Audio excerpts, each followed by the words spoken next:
Hello, my beautiful friends. My name is Kim, and I hope you are having a fabulous day today. If you are interested in true crime like I am, I hope that you would consider hitting that subscribe button. But either way, thanks for being here. Today, we're going to be talking about the case of Barry Whitton and the destruction he left in his wake. Trust me when I say you do not want to be the wife or ex-wife of Barry Whitton. But first, a word from our sponsor. When I get questions about my skin, my short answer will always be skincare and vitamins. This is why Care of is my daily vitamin and supplement service that delivers directly to my doorstep. Here is the box that it comes in, your individual packs, and then you just pull out your daily pack and it has your name on it. It just makes you feel so special. Hi, Kimberly. And then there's a little challenge on it, and each one is different. The one yesterday was take a picture of the sunset and send it to a friend. So it's so kind, to do that. And what that brings is when you do good for somebody else, you feel good. So I love it. It's so adorable. And it also has on the packs just informational stuff as well. Like this one today says the U.S. has more museums than Starbucks and McDonald's locations combined. So now you know. They make taking vitamins fun, which I absolutely love. So these are all my vitamins that I take. And let me tell you, if I had bottles of all of these vitamins, my counter would be full. So just tear into this. That I take. It seems like a lot, but they all have a purpose. In my customized pack, I take iron, which is good for vegetarians because I don't eat a lot of meat, vitamin C for my immune health, astaxanthin for skin and eye health, beauty comes within, 2 calcium for my old bones, 2 veggie omega for heart health, and a new one I started taking, rhodiola for stress and mood. If you are thinking, Kim, I drink 3 glasses of OJ a day, I don't think I need vitamin C. What I recommend is you take their online quiz and they do the work for you and customize your vitamins to fit you. The online quiz was very useful for me because I was introduced to that stress and mood vitamin. I had no idea that was a thing, and man, does it make a difference. I would have never known about it if it wasn't for Care of suggesting it. They ask questions about your lifestyle, your health, and what your goals are. I will be a healthier me for 2022. If you would like to get started with Care of, click on my link in the description to start your online quiz and use my promo code to receive 50% off your first month. Thank you to Care of for making today's video possible. This case was recommended to me by one of my loyal channel members, Rhonda Brown. Otherwise, I don't think I would have ever heard of this case. Today, we are going to be talking about another crimey story. Maybe a wood chipper is involved, or maybe not. This case comes from Scottsboro, Alabama, a small town where everybody knows everybody. The population is around 14,000. So if you've never heard of this case, probably that is why. Therefore, I relied heavily on a podcast called Sweet Home Alabama. I'll link the information in the sources as always. Scottsboro has a very low crime rate. It's a heavily wooded area with lots of creeks. And what they also had was a man named Barry Whitton. Barry's dad was a preacher, so that tells me he grew up in a church. Barry was far from a saint, though, we will learn. Barry had a nice piece of land, 40 acres, and lived in a log cabin. This cabin was located in a secluded area in Sand Mountain. Barry was a private man, so to get to his house, you needed to pass through 2 gates. Could you imagine if you forgot something at the store and just needed to run out and you had to deal with 2 locked gates to get out the driveway? Good Lord. Apparently, he wouldn't unlock them often, though, so actually you had to walk up the driveway. Barry, of course, was a criminal, but he wasn't Al Capone, so I don't get why he had all this privacy. So not sure why this was necessary. On his land, he had a lot of dairy cows, goats, a bull, and many other farm animals. Barry, his son, and his second wife, Kimberly Whitton, and her 11-year-old daughter, Haley Caldwell, lived there together.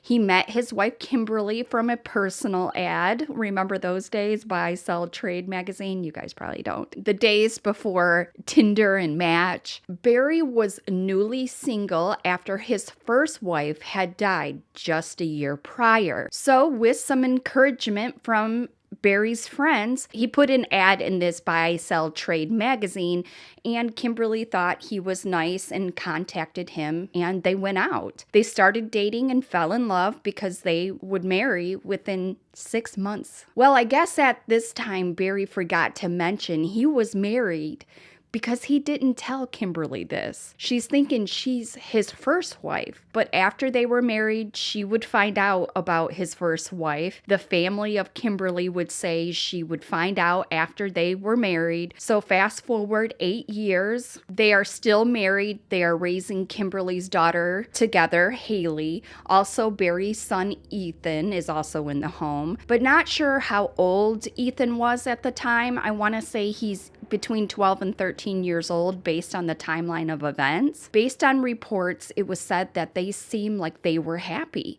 Kim's sister would say, as far as she knew, Kim and Barry were very happy together. There were no outward signs of abuse. There were no big complaints that were noticed by friends and family alike. So it was really confusing when Kimberly stopped showing up to work on June 21st. 2007, and there was no trace of her or her daughter, Haley. The last day somebody heard from her is when she ran into work to grab some papers. On her way home, she calls a friend because the cell service is terrible in this area. The call kept on breaking up, so she told her friend, "Hey, I'm going to call you back when I get home, which should only take me about 5 minutes." Well, this friend would never hear from Kimberly again and was the last person to talk to her. She worked at Cloverdale Manor Nursing Home in Scottsboro, Alabama. She was a very reliable worker. As the years she's worked there, she only missed 1 day of work. So when Kimberly failed to show up to work nor called in to her coworkers, they were concerned of what happened to her. So on June 28, 2007, they made the call to report Kimberly missing to the police. But it wasn't only Kimberly that was missing, it was her 11-year-old daughter as well. The police hadn't received a call from her husband, Barry, to report her missing, which was very bizarre. So they just assumed that she had quit her job and just didn't let them know. But to make sure they were dotting their I's and crossing the T's, they went over to Barry and Kimberly's residence to check it out. So Barry was able to shed some more light on the situation and said that the last day he heard from her, he said yes, she had come home after picking up some papers from work and was going to go back to her work shortly after. I don't know. Seems odd, but his story is odd. But anyways, Barry states that he gave her $20,000 in cash. Okay, $20,000 cash. He apparently just gave it to her because she was going to take her daughter and move to Montana. Kimberly had no connections to Montana, no family, no friends, no job lined up. Nothing. Okay, Barry. He would go on to state that Kimberly and Haley jumped in a white truck or it was a van. He's not sure which one or knows who she was leaving with, and she and Haley just left. There were no arrangements made with Haley's school, nor did Kimberly tell anyone she was wanting to move to Montana. This was news to everybody, family, friends, everybody. Things are not adding up in Barry's story. The police were not buying it either, so they got a search warrant for the house, the log cabin, the property that Barry and Kimberly shared together, because there was a lot of ground to cover. The search lasted for days. They do not find Kimberly or Haley or any trace of them, at least not enough to arrest him in connection with them going missing. But they did find some guns in the house. Barry had a bit of a checkered past of being arrested and convicted of having stolen property, not just once, but 2 times in the past, in 1988 and 1991. Barry wasn't allowed to have guns, being that he was a convicted felon, so they arrested him on the spot. In fact, there was 5 guns on the property. The 2 gates made more sense now. Barry pleads guilty to having the guns, and the judge sentenced him to 10 years in prison. We have some heavy punishments in the States, but this was very heavy sentence, even for our standards. A typical sentence for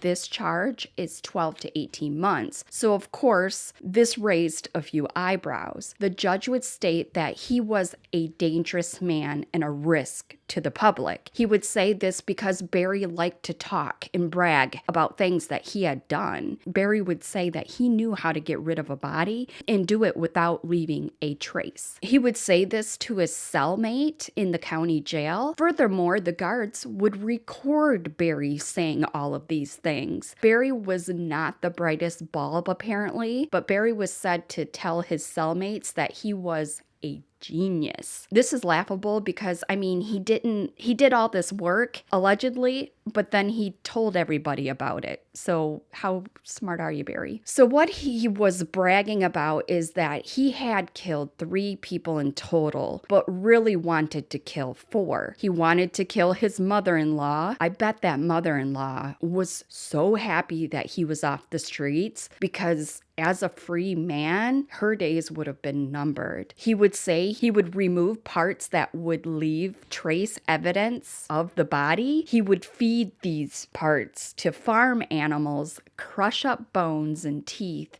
so he could scatter them along the highway. Just disturbing details. And with a recording and a witness, this was solid information. So the judge, armed with this information, sentenced Barry to 10 years, and his son is placed in foster care. In the meantime, it is assumed, but little proof, that he is responsible for Kimberly and her daughter Haley. He is not confessing to any of this after hours of interrogation. But who is the third person that could be part of Barry's trifecta? Because he's bragging about 3 people, well, this would be none other than his deceased ex-wife, Michelle Whitton. Still in jail, talking his face off about his crimes, he admits that he was responsible. 10 years earlier, in December of 1997, Barry reports his wife, 28-year-old Michelle, as missing. He said the day was normal. She ran out to grab some breakfast and just never returned. They did a search of the land, drained a nearby lake, and there was no sign of Michelle. They found her car but couldn't find a trace even after the community got together to do searches as well. 6 weeks later, January 28th, 1998, Michelle was unfortunately found in a shallow grave covered with sticks and rocks. She was found only 1 mile away from the log cabin. Michelle was in bad shape when she was found. There were knife wounds and obvious beating wounds would be discovered during her autopsy. There were suspicions that Barry was responsible, but they did not have proof, so the case went unsolved for years. Barry is still in jail, claiming his wives just left the house and he didn't know what happened to them, but it is getting very close to his time of being served for the 10 years. In fact, he had only 1 year left and he would be a free man. So the police got to work, or have been getting to work, putting their case together to charge him for his first wife. That at this time, 9 years, 20 years, 19 years ago. Now we are at the trial, and in the prosecutor's opening statement, he states that there is blood trace evidence in the bedroom of the home of Barry in the log cabin. They believe this is the scene of the crime against Michelle. They believe that this gun that Barry had that was passed down to him was his weapon, that he bludgeoned Michelle with the gun. Barry's mother testified that Barry was obsessed with listening to a police scanner right after Michelle's mysterious disappearance. He would be listening all day to what they were talking about in a town with a low crime rate, only 14,000 people. That must have been completely boring, but who knows? Barry would explain this away by stating he wanted to listen just to keep up on what's happening. But what is odd is he would tell his mother, quote, "I got by again." The mother would say she didn't know what he meant by that. This is his own mother testifying, so I'm inclined to believe her. As well, the state asked about the carpet in the master bedroom, and the mother said it was cut out shortly after Michelle was reported missing and before she was found. The state asked if she could point out her son. She was struggling to find him. The state then asked her to look around again and point out her son. Mrs. Whitton said if he's in the courtroom, she doesn't know him anymore. The prosecution again asked her to look towards the defense table of the room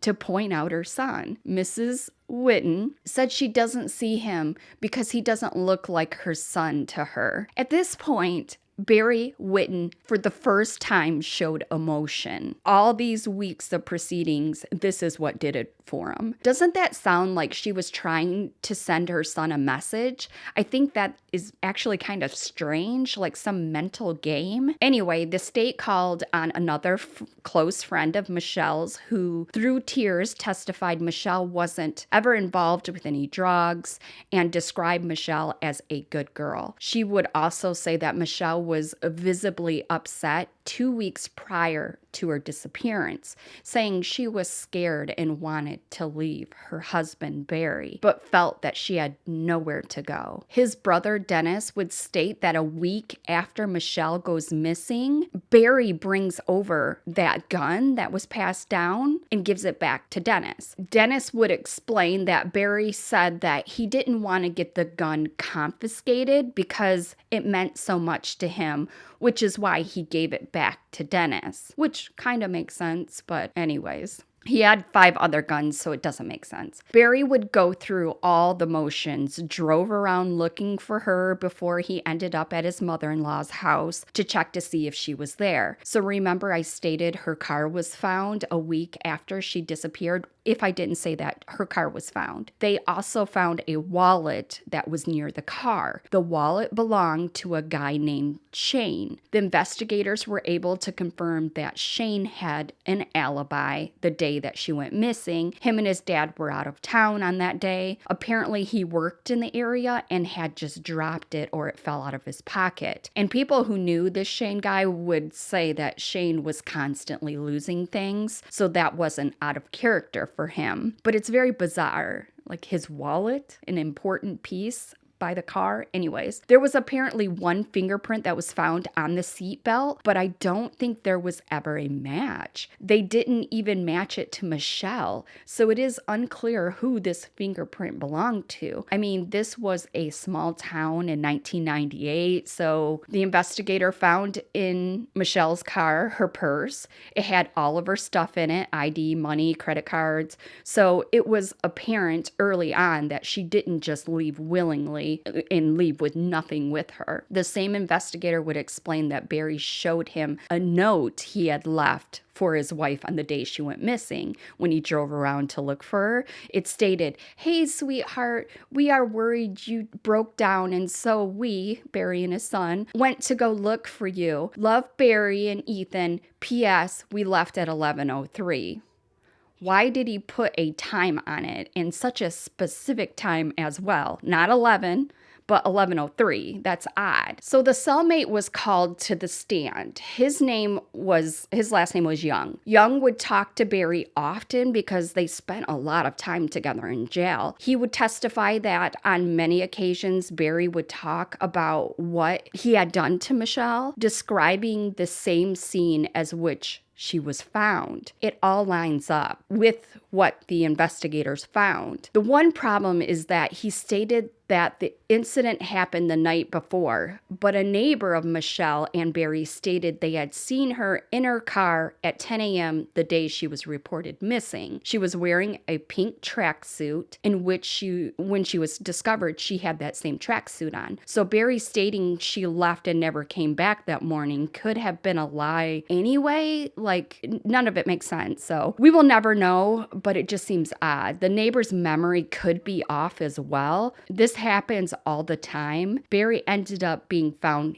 guilty by a jury and received life in prison. This was in 2015. Barry is not getting out. The mother-in-law can probably sleep at night now. Imagine if he was to get out. Yikes. Before he received the sentence, the judge asked him if he would like to say something, anything. He would say no. The first time this dude stopped talking, and this is when he should be talking. But remember, Kimberly and her daughter Haley are still missing, and nothing is being said about them. A coworker of Kimberly stated that Kimberly made a comment at work one day saying, if she ever goes missing, check the wood chipper. Does that give you the chills?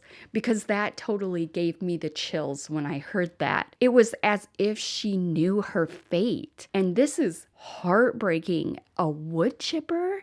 Jeez. But the story doesn't end there. Barry is a piece of work, let me tell you. He is facing charges of witness intimidation as he is making calls and threatening witnesses, which was his own parents, by the way. Again, he liked to talk, and of course, he must have known the calls were recorded. And if that wasn't enough, on top of that, in his cell, they found contraband that was described as an escape kit. Those items included pencil shavings and pencil graphite, which could be used to start a fire, hard plastic pieces sharpened into stabbing tools, and a 42-inch length of rope taken from a laundry bag. Where did he think he was going to go? Okay, so imagine Barry did escape. He goes to Mexico or anywhere. He would just tell everyone what he did and end up right back in jail anyways. This dude loved to talk, which I am glad he did. His son didn't attend his trial or sentencing. I think he wanted just to be removed from the situation altogether. I mean, wouldn't you? His son joined the military and I'm assuming said the heck with Barry. Well, we never found out what happened to Kimberly and Haley, but hopefully the family can find a tiny bit of solace knowing he will not be getting out of jail. This case, Kimberly and Haley's case, is with the Charlie's Project. I'll leave that link below as well. His appeal was denied. I forgot to mention that, but I didn't think he would get an appeal anyways. But anyways, what do you guys think about this case? This guy was so close to getting away with his first wife's murder. Rhonda, who suggested this case, really wanted Kimberly and Haley's story to get out there. She stated Kim was a very nice lady and she loved her to pieces. Kimberly's coworker and friends had started a purple ribbon campaign for Kim and Haley. You can really tell that Kimberly was loved. If you know anything, he's in jail now, he can't hurt you. I'll leave a link in the description box, maybe. Well, thanks to all my channel members who continue to support me. Their names are on the screen. If you would like early access to new videos and decide the cases that I cover next, you can do that by clicking the join button. Well, if you guys have made it to the end, you guys are rock stars and I love you to death. There are more true crime videos in my Captured Killers playlist if you would like to check them out. Either way, stay safe, my loves, and remember, If you see something, say something. I'm going to start putting the abuse hotline up here. I don't know why I didn't think of that earlier. But anyways, I'm going to put it on the screen on each video just to make it easier for you. But anyways, have a good one. Thanks for watching. Bye.